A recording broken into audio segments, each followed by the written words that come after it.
ஒரு மிகப்பெரிய டானா இருக்க நம்ம ஹீரோ, அவருக்கு வர பிரச்சனைகளும், அதோட காதல், அக்கா சென்டிமெண்ட்ன்னு ரொம்பவும் டாக்ஸிக்கா சொன்ன படம் தான் இந்த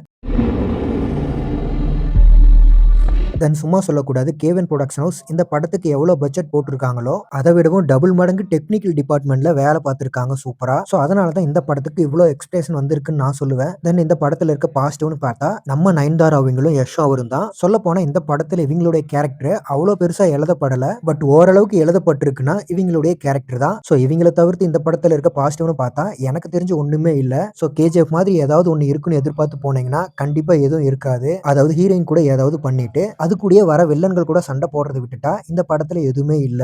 அதுவும் கிளைமேக்ஸ்ல டாக்ஸிக்கா இருக்கிறவனுடைய மனநிலை எப்படி இருக்குன்னு ட்விஸ்ட் மூலியமா ரிவீல் பண்ணுவாங்க. அதெல்லாம் பார்க்க சகிக்கல. ஏன்னா நம்மள 3 மணி நேரம் மூச்சு முட்ட முட்ட அடிச்சு துவச்சு வச்சிருப்பாங்க. ஸோ அப்போ சூப்பரான ட்விஸ்ட்ன்னு வந்து சொருகுனா எப்படி இருக்கும்? அதாவது திரையில் மின்னும் மாஸ் கலர் டோனு. ஆனா கதையில இல்ல ஒரு வெயிட்டான சீனு. ஸோ உங்களுக்கு டைமும் காசும் இருந்தா போய் ட்ரை பண்ணி பாருங்க.